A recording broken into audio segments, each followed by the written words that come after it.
Social media के activist, electronics media के activist या जितने भी एक्सपर्ट्स हैं, हम और आप एक्सपर्ट नहीं, आप इन सबको बिठाएं फोरम पे और इसके अंदर इतनी सख्त सख्त सजाएं आपने दी हुई हैं। ये कौन फैसला करेगा कि हुकूमत के ऊपर जो तनकीद कर रहा है और जो मिनिस्टर्स की परफॉर्मेंस के ऊपर तनकीद कर रहा है, तो हुकूमत उनका गला दबाना चाहती है, सीधा सीधा कहती है जी ये फेक न्यूज़ है। और फेक न्यूज़ की आड़ में आपने 3 साल की सज़ा और 30 लाख का जो है वो जुर्माना कर दिया है।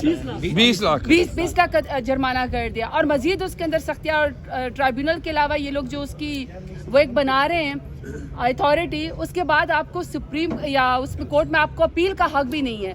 आप मेरी बात ये सुने कि एक फ्रीडम ऑफ स्पीच है, आपके एक सिविल राइट्स हैं, आपके फंडामेंटल राइट्स हैं, पॉलिटिकल राइट्स हैं। ये तनकीद जो आप करते हैं ना, ये सिर्फ हुकूमतों पे इसलिए करते हैं कि आप उनको उनका चेहरा दिखाते हैं। अब अगर आप फेक न्यूज़ की आड़ में आप उनको कहें कि ये मुजरम है, तो फिर इसका मतलब है कि आप तो अंधेरे के दौर में चले गए, आप हर एक की जो है वो आवाज़ें दबाना चाहते हैं।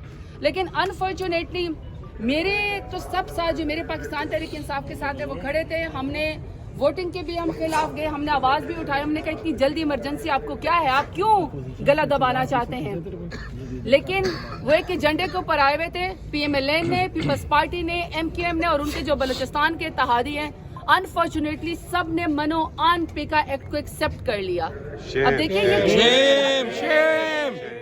हमने कहा कि आप बिल्डोज मत करें, इनके साथ बैठे, इनकी बातें सुने और सजाएं इसमें से खत्म करें, कम करें। लेकिन अनफॉर्चुनेटली किसी ने बात नहीं मानी। आज भी आपको पता है जॉइंट सेशन हुआ है, हमारे अपोजिशन लीडर और हम लोग खुद पेका एक्ट के खिलाफ बोलते रहे। आज भी हमने आपके साथ वॉकआउट किया है। ये इनको वापस ले लेना चाहिए, पेका एक्ट को इसलिए वापस ले लेना चाहिए कि आपके साथ बैठे।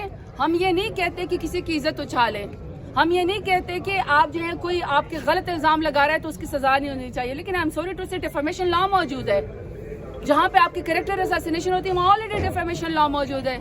इसके अलावा अगर खुदा न ख्वास्ता कोई ऐसी फिरका वराना जो है वो मवाद या मटेरियल किसी के नाम से शो करता है, आपको वहाँ पे भी पता है कि तौहीन रिसालत का जो है वो कानून मौजूद है। अब ये पूरी अथॉरिटी स्पेशली हुकूमत अपने काले करतूत की खातिर ये काला कानून लेकर आए हैं, ये हम नहीं चलने देंगे। हम आपके साथ बैठे हुए हैं और हम आपके साथ हर फोरम पे ये आवाज़ उठाते रहेंगे। शुक्रिया।